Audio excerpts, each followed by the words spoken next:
We are for the church and for the kingdom. This vision drives everything we do.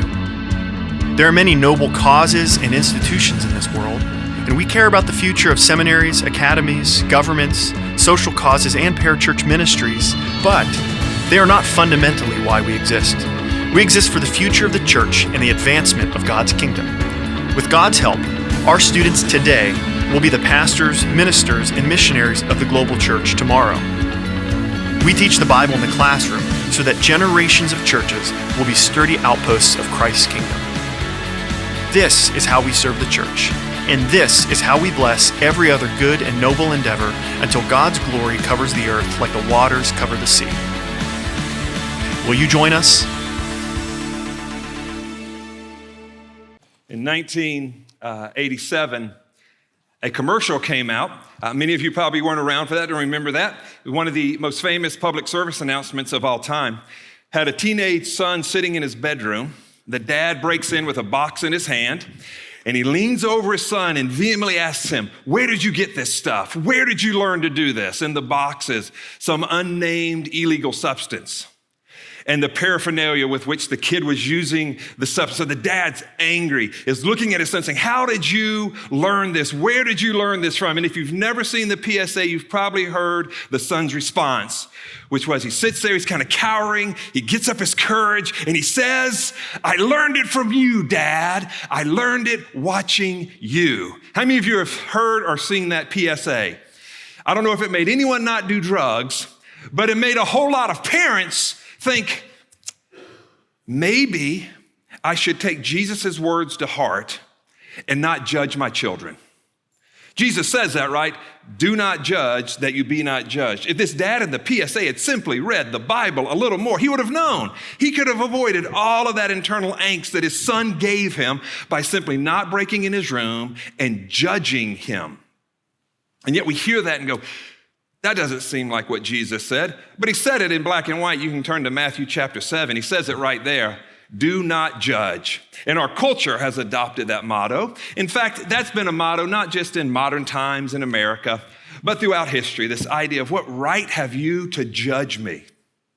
But it's used quite often from the words of Jesus into our culture as a way to say, you have no business telling me what to do, getting in my life, leave me alone. Don't judge me and I won't judge you. But when we hear that in that context, if the dad would have just read the Bible a little closer, he could have avoided this confrontation with his son and the embarrassment that it caused. That doesn't feel right, does it?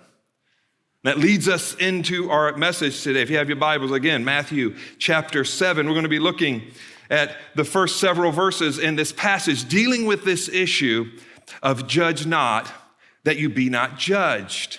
Because none of us likes judgment, right? If you're in online classes right now, you just finished midterms. You just submitted something that some professor, maybe Travis Montgomery. Are you teaching any classes right now, Travis? Are you judging anyone? Nobody? Not online, but in person, so they see your face when you judge them. And as students, we know we don't like that, right? Unless you're an A+ student. Then you love it. You turn in your research paper and you just wait for the gushing praise to come back to you. It's like, boy, Jeremiah, you're such a great student. Reading this has changed my life. It's so amazing. And we look forward to that judgment. It's a judgment. We like it. We like commendation. If, though, you're getting some of Dr. Branch's, harsh critiques, you're like, man, I'm not as happy about that. I don't like being judged. It's best, look, Dr. Branch, judge not lest ye be judged. You just want to use that, right? Jesus says it, just quote him, Matthew 7:1 at the bottom of your research paper, and you'll be fine. We love commendation, not condemnation. If you have that job review coming up and you've done well, you're excited. You know, they're going to tell me I'm great. They're going to tell me how much more money I'm making next year. Everything's wonderful. If you slacked off this year, you're like, I don't want to hear how bad I did. Let's just Matthew 7:1 that thing and we'll be okay. Jesus, let's just use that when we meet with our supervisor here around the seminary. Matthew 7:1 it. But if that's all he said, we would be shocked. We think that's not right. But he says some more. He does give us in the next verse a way to understand this. He says, for with the judgment you pronounce, you will be judged. And with the measure you use, it will be measured to you. So he says, here's why you shouldn't judge someone. Because the level you judge them is the level it's going to come back to you. Now, I imagine some of the professors here have given you an assignment, and in that assignment, you have a peer review. Dr. Bechtold loves these. He likes students to kind of review each other's work. If you've ever had to do a peer review where you're reviewing your own classmate, maybe some of the classmates got together and said something like this: look, if you take it easy on me, I'll take it really easy on you. And so the measure that I judge you will be the measure you judge me, and we'll all be wonderful. And that peer review comes back and it's glowing. You think, we've embraced Jesus' words. You know, if I have to judge you, I was told I had to by Dr. Bechtold, so then I'm going to judge you with a measure that I would like placed on myself. And yet Jesus isn't speaking about that here. He said, look, judge not that you be not judged, for with the judgment you pronounce, it will be judged with you, and with the measure you use, it will be measured to you. This is, in a way, we can see this played out regularly. I am somewhat of a political junkie. I like keeping up with all the politics going on and all of the scenes. And all you have to do to see how this plays out in real life, in a way Jesus didn't intend, because he said, don't judge, because the way you judge is how you're going to be judged. It's just turn on CNN, turn on Fox News, determine who the president is, and then you can see the people on either channel changing their opinions about what's bad, what's good, what should be condemned, what shouldn't be condemned. So they have one standard several years ago about what should be acceptable and what's not. President changes, and both networks flip their tune, right? So they want to judge with a certain measurement, but don't judge me with that same measure. And so Jesus says, just judge not. Don't judge each other, because the way you judge is the way you're going to be judged. I'll take it easy on you. You take it easy on me, and we'll all get along just fine. If that's all he had said, if that's where he had ended this passage, we could go on about our business and try to just avoid each other. Say, you live your life, I'll live my life. That'll be fine.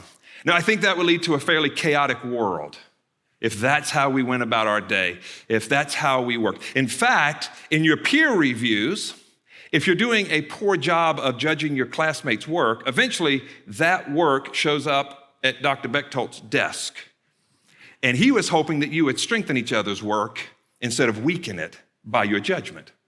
And then when he looks at it, he says, ooh, this is nowhere near up to the standard I've set, because you have lowered your measurement so much. And so Jesus continues. He doesn't just leave us in this place where we said, let's just all set our own low standards and get about our business. We know that would create this chaotic, crazy world we would live in.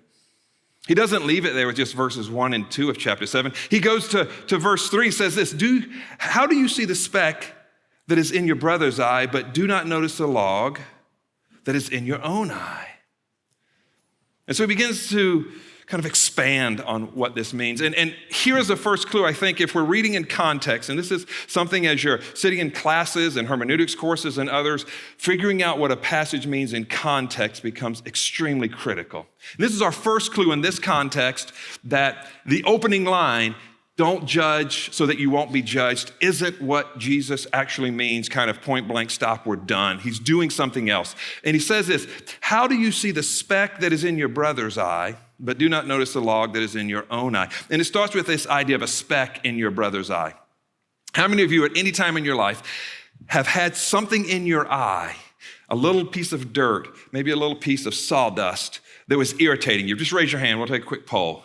So most of you, if you haven't, I encourage you, take a chance to get that done so you can figure out how this illustration works. But we get something in our eye and we know it's not a good thing, right? It's irritating, it's distracting, it hurts. If it's left there long enough, it can become infected. It could create this much more difficult problem. So Jesus says, how do you see the speck that is in your brother's eye?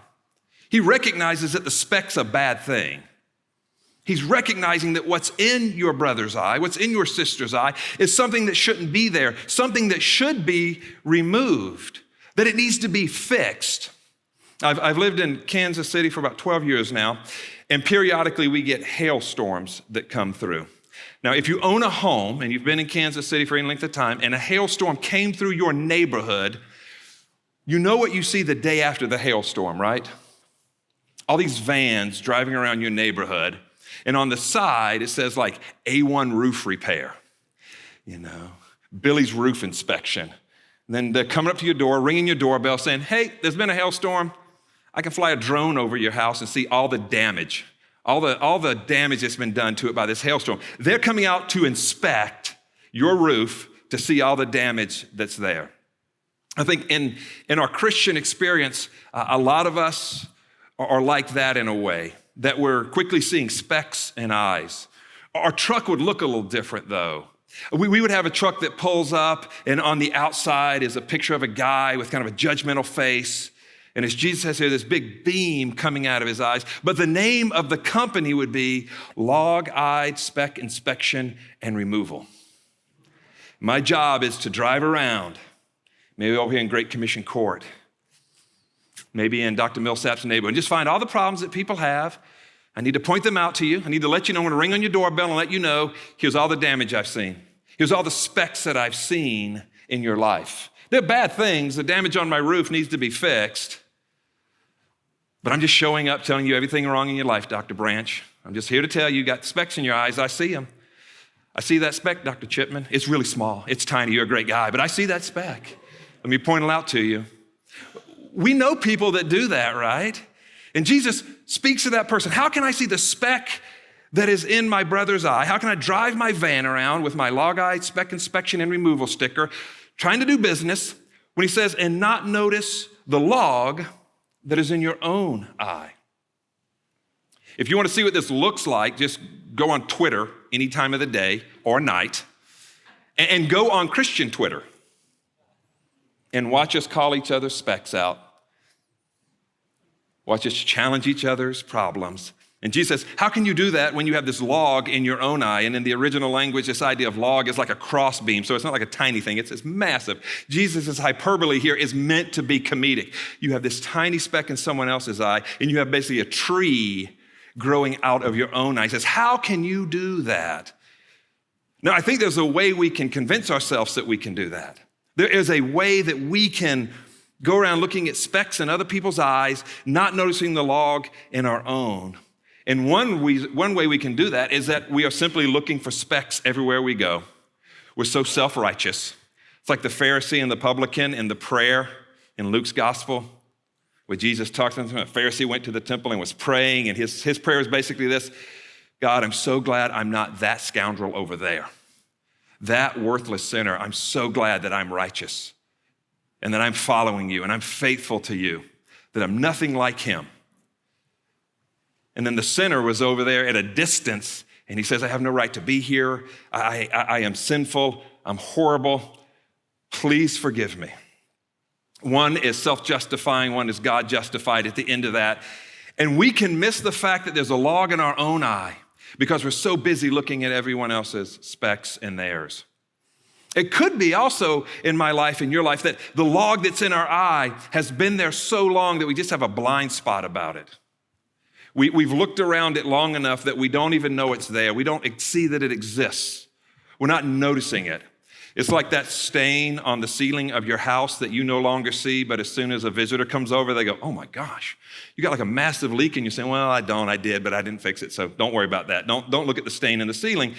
This log that's in your eye, you're not noticing at all because you've worked around the blind spot long enough. Or maybe you're like me, and it's not just that you don't notice it, it's that maybe you've turned the log in your eye into a virtue, right? You think you're confident when everyone else knows you're just a jerk. You think, I'm not an angry guy, I'm just passionate. And you've turned all of the logs in your eyes into virtues because you simply can't see them for what they are. And Jesus just asked, if you're going to be a log-eyed speck inspection and removal person, how can you do that if you cannot see that there is a log in your own eye? I mean, imagine that. Someone coming to work on your eye. I hate eye drops. I hate anything to do with eyes. I don't know, some of you may like them. You may be addicted to putting the eye drops in. I hate them. I've always hated them. The idea of anything going near my eye freaks me out. Anyone who has to have LASIK surgery, I'm just avoiding that. I'll pray for you at a distance. But this idea of someone touching your eye makes you nervous, right? And if someone's going to do that, you want to have a deep trust in them. I think the last person that got something out of my eye like they did it, was my mom. When I was really young, she's like, I trust you, Mom. Not really, but I do, so I'm gonna hold your hand. The idea of someone touching your eye makes you nervous, even the person you trust the most. But now imagine someone coming at you who's gonna get something out of your eye, and you're pretty convinced this person can't see anything. This person has a much bigger eye problem than I do, and they're coming at me, fixing me, trying to solve the problem that's in my own eye. We would recoil from that. We go, I don't think I need your help. I don't think I want your help. I'm not gonna trust you to do what it is you think you wanna do, because I don't think you can see the speck that is in my eye. And Jesus is challenging us to say, can we see that speck? Or are we simply log-eyed speck inspectors and removers who are not gonna do a good job? And then he says these words in verse 5, you hypocrite. And if he ended there, we would be back to the opening of the message, right? He said, look, don't judge people because you're gonna be judged, and the level you judge them is the level you're gonna be judged, so don't judge people. He says, how can you see a speck that's in someone's eye when you have a log in your own eye? You're a hypocrite. Stop it. Don't be a hypocrite. Don't judge people. But there's not a period there, right? If you look in your translation, it's not a period, it's a comma, which means Jesus has more to say. Now, he calls these people who are looking at specks in eyes when they have logs in their eyes a hypocrite, which in the Gospel of Matthew is reserved for the Pharisees. It's reserved for his opponents. Constantly, he calls them hypocrites, these play actors who are saying one thing but doing another. Go read Matthew 23, where Jesus has 7 woes for the Pharisees, and he says, woe to you, scribes and Pharisees, you hypocrites. It is a massive word of condemnation. But here in Matthew 7, you know who Jesus is talking to? He's gathered his disciples around him. He's talking to them, so he's not attacking the Pharisees directly. He's talking to his own people. And he says to them, if this is how you're gonna be, a log-eyed speck inspector, then you are a hypocrite.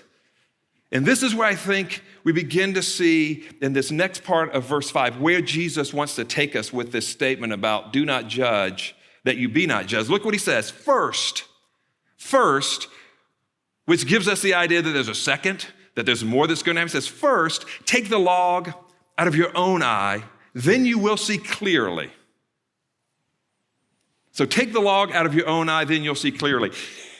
If that's all we read in this passage, here's what we could think. Okay, I shouldn't judge. I got logs in my eye. I'm seeing the speck in Dr. Matson's eye, but I'm not gonna do that. I need to take the log out of my eye. And really what the speck in Dr. Matson's eye was there for was for me to see that I had a log. And so I can get the log out of my eye and then thank him for all of his problems, his messed upness, the fact that his life isn't in order. I'm so glad you have all these problems, Dr. Matson. I was able to see my own problems. I fixed those. I can see clearly now. I hope you fix yours. I hope that goes well for you. I'm gonna leave you alone though, because I don't want to judge you, but I was sure glad you had a lot of problems. I'm sure glad you had all of the things in your life that were wrong. I saw that gluttony and I'm trying to avoid it. I saw that lust and I'm trying to avoid it. I saw all the things in your life that were horrible and I was able to benefit from them. I just watched your example and I learned don't do that, and then I can go off and have a better life. But see, Jesus said, first, take the log out of your eye. Then you can see clearly. Not just for myself, not just so that I can see clearly. He says that I can do that so that I can take the speck out of your brother's eye. He says, first, take the log out of your own eye, then you will see clearly to take the speck out of your brother's eye. And I think this is where we get to the heart of what Jesus is trying to say in this passage that is so misinterpreted often in our culture, where it says, judge not that you be not judged, full stop, period, we're done. He's not saying that. He's trying to teach us how to judge. And he says we are to take the log out of our eye so that I can then see the speck in your eye. The reason I am seeking to clean up the things in my life is not so that I can just have the best life possible. In fact, in this passage, it's not even about me. Me cleaning up my act is not about me. The Christian life is not about me. It's not about my self-interest. It's not about how I can be satisfied. The Christian life is driven by the two greatest commandments, love God and love others. And Jesus here says, the reason I want to take the log out of my eye, whatever your log is that's in your eye, that thing that you're not even aware of maybe, that you haven't dealt with in your life. The reason Jesus says we are to take that out of our eye is so one, we can love God more, but two, here that we can love others. I have to remove my log so I can see Dr. Chipman's speck. And not just to see it, but to take it out of his eye. I have to have a clear vision in order to see someone else's problems and then help them with theirs. It's not about me just getting better. It's not a self-help passage that says if you do these things, you'll be better off. It's an other help passage where I am seeking to say, how can I follow Christ more fully? How can I invest more in what the Spirit is doing in my life? How can I come alongside God more and more so that I can help others who are struggling, who have these specks in their eye that make it difficult for them to see, that makes it hard for them to know what to do. Jesus says this, seek first the kingdom, and all these things, all the things in our life that we worry about, we think about, will be added to you. We will not find our own fulfillment, our own happiness by seeking our own fulfillment and happiness. Jesus says we find it when we seek him and then seek others and care for others. Love God and love others. You see, Jesus' judge not is not a blanket statement to not judge. Instead, is a teaching on how to judge, how to get ourselves in a position so that we can honestly and in love help each other. I learned it from you. Many of you here, myself included, have been taught to judge others in ways that are unhealthy, in ways that are vicious and vindictive. You've been judged that way. You've had people judge you that way. And in turn, we turn around and judge the same way. Someone lashed out at you on your social media post, so what did you do? Right back at you. You want to judge me? I can judge you too. And that judgment came from a place not of love, but of jealousy or bitterness or hate.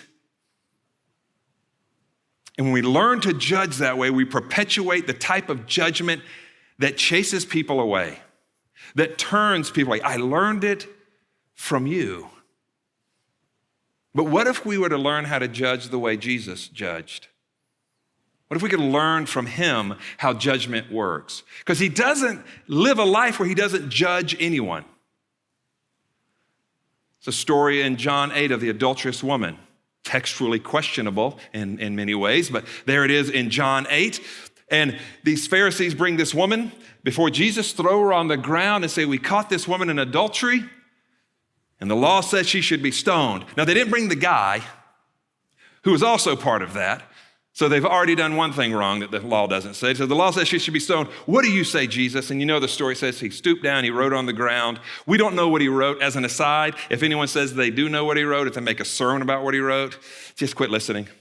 When the Bible's silent on something, let it be silent. We don't know what he wrote, but we know he said this, let you without sin cast the first stone. And one by one, these men who were ready to kill this woman dropped their rocks and walked away. And Jesus looked at this woman and said, where are your accusers? They're not here. And Jesus said, go and sin no more. He did not say, well, go back to whatever you were doing, have at it. It's okay, whatever you want to do is fine. He didn't say, he said, go and sin no more. He said, the thing you were doing was bad, was destructive for you. Don't do that anymore. Don't live that way anymore. Go and sin no more. See, he judged her actions, but he came to her from a position of love and caring for her, whereas these men who came to judge were there just to destroy her. And if your judgment is there to destroy someone, you are not judging the way Jesus judges. You need to learn how he judges. And to do that, I think we need to do a few things. One is look in the mirror at your own eyes before you look into the eyes of someone else. That hard look to say, what is it in my own eyes that I can see before I go look in other people's eyes. Judge myself, this dad who busted into his son's room wanting to know, where did you learn to do these drugs? If his dad had just been honest enough to go, yep, I have the same problem. I have the same log, speck in my eye that my son has. And instead of coming in to judge his son without recognizing his own problem, if he would have said, son, I struggle with this. Maybe I struggled in the past. Maybe I'm struggling now. I need to stop. We need to stop. That's a position of love, recognizing our own fallenness. And from that position, working to help someone else who's in that struggle. Recognizing the log that's in our own eyes. We're imperfect people here. We're all sinners saved by grace, but the church can be a vicious place at times for sinners saved by grace, right? Because as soon as you admit, I've struggled with sin, I'm wrestling with something, there are a lot of log-eyed speck inspectors waiting to take you down, waiting to destroy you. Many of you have experienced that. Jesus condemns that type of judgment. But there will also be people who learned how to judge as Jesus judged. They've recognized their own weaknesses. They've seen the logs in their own eyes and they've worked to remove them. They've looked in the mirror first at themselves before they went to look at someone else, and their approach in judgment is very different. It's an approach from love, not from condemnation. So let us look in the mirror at our own eyes. Let us confront our own sins, our own messed upness in life, and then in love we can reach out to others and deal with what's going on in theirs. Second, love your neighbor enough to remove the log from your own eye so that you can help them with the speck in theirs.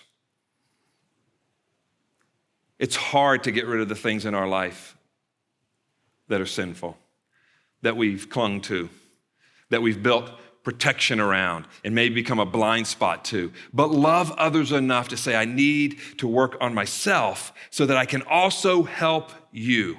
I can help you take the speck out of your eyes. You see, Christianity is a team sport. It's not an individual activity. If you think I'm going to go through the Christian life and simply do it on my own, you will never reach what God has for you. We need each other.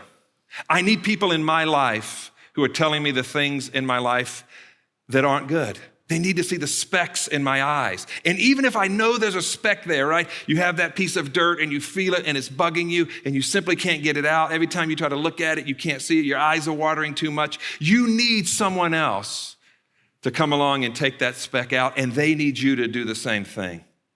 They need to approach them in a position of trust and love and humility and vulnerability. It says, trust me as I work in your life. I'm not here to harm you, but to do you good, even if it hurts a little bit while I get this speck out of your eye. Even if it hurts while I do this, it's for your good. And we need to be in deep community with each other. It's why it's so important, students, as you come here, if you're new and you haven't planted in a church yet, do that as quick as you can. Plant yourself in a community that can hold you accountable, that you can help others see the specks in their eyes and you can have them see the specks in your own. And if we could stretch Jesus' analogy out, they'll see the logs also. We all see each other's big eye logs very easily. We get very sensitive, though, when someone tries to tell us about it, and that's the third point. Be willing to let someone remove the speck from your eye. I like being on the side of telling someone, hey, this thing's wrong in your life, let me help you fix it. I don't like being on the side of, you have a problem with your eye, there's a thing in there, let me fix that. It takes humility to receive that help from someone, right? It takes a willingness to trust them. We need to be willing to help others get the specks out of their eyes, but you need to also be open to having someone take the speck out of your own eye and building that deep trust and community that Christ talks about. So when he goes back to verse 1, it says, judge not that you be not judged. He's speaking of a certain type of judgment, a judgment that comes from hatred or from indifference, from vindictiveness, a self-righteous judgment that has no concern for the person being judged. In church, we've been guilty of this repeatedly throughout history, of judging those outside the church, not with love, simply with a dismissive attitude. You're a sinner. If you would go away, the world would be a better place. And Jesus says we can't judge like that. We have to judge from a position of love and be willing to let others help us. And I think this very last verse in this passage, verse 6, which is really difficult to interpret. A lot of people have different opinions. It says this: do not give dogs what is holy, and do not throw your pearls before pigs, lest they trample them underfoot and turn to attack you. I think, and I could be persuaded differently here, so I'm always open for correction, but I think in the context of this judgment passage, there is a place where maybe you've been trying to help someone and remove a speck from their eye, but every time you get close with the Q-tip to work on it, they just slap your hand away. They slap your hand away. They want nothing to do with you. My mom would come to get something out of mine, and I'd be like, nope, nope, nope. And I'd grab her hand and I'd move it around, and anything like that, I just wouldn't let them do it. I wouldn't let them do it. I wouldn't let them do it. And there's a place where you go, okay, I'm not gonna come bug you about this anymore. I'm not gonna keep bringing this up every day, every day, every day. I'm not giving up on you, but I'm also not gonna continually seek to remove this speck from your eye if you're not willing to let me work on that with you. And I think here in two ways. One, as we seek to remove specks from people's eyes, be aware of that. There will be people in your life that you love deeply, you care for deeply, and you go, I want to help you, and they are not going to be open to that help. And Jesus says, be careful throwing your pearls before swine, that they'll just trample on them. But I think there's also a warning here for us. If we're thinking, I don't want to be that guy. I don't want to keep just trying to help when they don't want to help. Maybe you're the one that needs help and you keep slapping hands away. Maybe you're the dog. Maybe you're the swine. And someone in your life is trying to help you. They're trying to show you the speck in your eye, and you simply won't let them. Don't be that way. Don't be verse 6 of this passage. Let those pearls that are cast before you of judgment and love find their mark. And let us remove the specks from our eyes. And let us, as a body of Christ, spread out across Kansas City, let us judge in such a way that we can say, I learned it from you, Jesus. Will you pray with me? Father, we thank you that you love us so much, that you came into the world that we have messed up to save us. Father, that you remove the sin from our life, and that it cost your son's life to do so. And Father, I pray for myself and for all of those in this room who are training for ministry to serve you, who are already doing that as we interact with those you've given us the privilege to serve, Father, that we would judge in grace and mercy, in love. Father, that as we remove specks from each other's eyes, we would know that it is done in love and is done to bring healing and restoration. Father, may we never be log-eyed speck inspectors who simply judge people to dismiss them, to make ourselves feel better. Father, but let us be burdened by the love you have for us, that your Spirit gives us for others, to judge them as your Son has judged us. It's in his name we pray. Amen.